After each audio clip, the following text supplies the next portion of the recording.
मेरा बचपन बहुत मुफलिसी में गुजरा है, बहुत परेशानियों से मैंने अपने बचपन को गुजारा है। जब भी मैं इन तंग गलियों में से गुजरता हूँ तो मुझे हमेशा वो बचपन याद आता है। मुझे वो अपने जीवन के पल याद आते हैं कि कैसे मैं इन तंग गलियों में से गुजरा।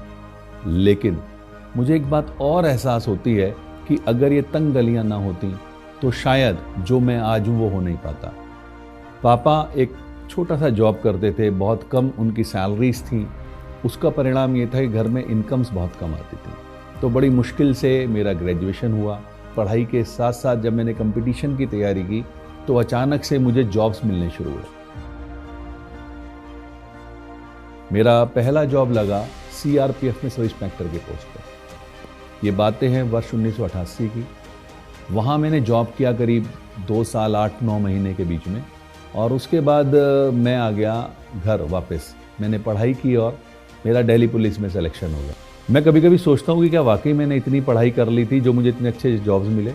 लेकिन मज़ेदार बात दूसरी भी है कि मैंने उस जॉब को भी नहीं किया और 93 में मेरा सिलेक्शन हुआ कस्टम्स डिपार्टमेंट में। कस्टम वाला जॉब मुझे इसलिए ज़्यादा अच्छा लगा क्योंकि वो मेरे घर में ही था, मेरठ में ही था, तो मैंने उसको कंटिन्यू किया।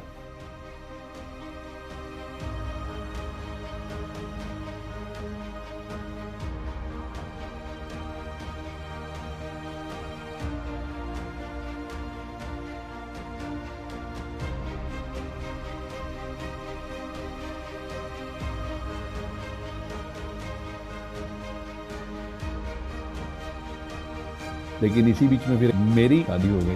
अब शादी के बाद बच्चे तो जिम्मेदारियां बढ़ी और अल्टीमेटली एक बात समझ में आ गई मुझे फिर कि जॉब एक ऐसी व्यवस्था है जिसमें आप भूखे रह नहीं सकते पर कभी तरक्की कर नहीं सकते। और इसी बात के मद्देनज़र मैंने ढूंढना शुरू किया कोई एक ऐसा प्लेटफॉर्म जो मुझे एक्स्ट्रा इनकम दे सके। And I am thankful to the person mister JK Gupta. Unfortunately आज वो हमारे साथ नहीं है, बट यस, वर्ष 2004 में वो मेरे लिए एक देवता के रूप में सामने आए। उन्होंने मुझे फॉरएवर के मार्केटिंग प्लान के बारे में बताया। तो देखा, मुझे समझ में आ गया कि ये वो प्लेटफॉर्म है जिसकी मुझे तलाश थी। यहाँ मैंने धीरे धीरे अपने रास्तों पे चलना शुरू किया, धीरे धीरे सक्सेस की तरफ बढ़ना शुरू किया। अगले 6 महीने में मैनेजर हो गया। तो मुझे एक बात समझ में आ गई, तरक्की नहीं मिलने वाली है। वर्ष 2016 में जब मैंने इनकम्स का आकलन किया तो मुझे लगा कि यार, एक तरफ मुझे विभाग से करीब 10 लाख रुपए सालाना सैलरी मिलती थी, लेकिन उस साल की मेरी आईटीआर जो फॉरएवर के बदौलत थी वो करीब 34 लाख की थी। तो मैंने डिसीजन लिया किसी और को मौका देते हैं सरकारी नौकरी करने का, और मैंने क्विट किया। और मैं वर्ष 2017 जनवरी से फुल टाइम आज इस बिजनेस को बिल्ड कर रहा हूँ। इस व्यापार में मुझे वो सब चीज़ें मिली, चाहे मैं इंटरनेशनल ट्रेवल की बात करूँ, चाहे मैं एक अच्छे हेल्थ की बात करूँ, चाहे मैं एक अच्छी फैमिली लाइफ की बात करूँ, चाहे अच्छे मकान की बात करूँ। मैंने एक हर वो चीज़ जो मनुष्य, एक आम आदमी अपने जीवन में कल्पना कर सकता है, वो इस प्लेटफॉर्म से मुझे मिली है।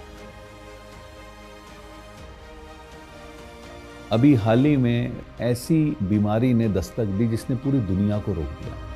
हम लोग भी बड़ा सोच रहे थे कि कैसे होगा।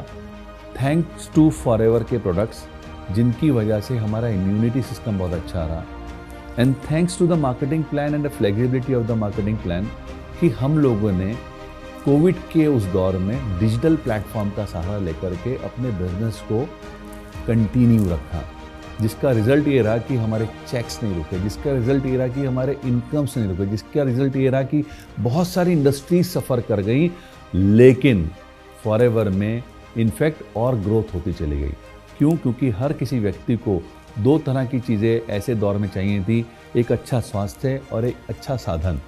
स्वास्थ्य फॉरएवर के प्रोडक्ट्स की वजह से मिला और साधन फॉरएवर के मार्केटिंग प्लान में दिया। आज हम इस डिजिटल प्लेटफॉर्म का इस्तेमाल करके अपने बिजनेस को और ज़्यादा ऊंचा और ज़्यादा बड़ा बना रहे हैं। मुझे सपने देखना अच्छा लगता है, मुझे लोगों को सपने दिखाना अच्छा लगता है और उन्हें पूरा करने में उनकी हेल्प करना अच्छा लगता है। मैं हूं सपनों का सौदागर, मैं हूं फॉरएवर।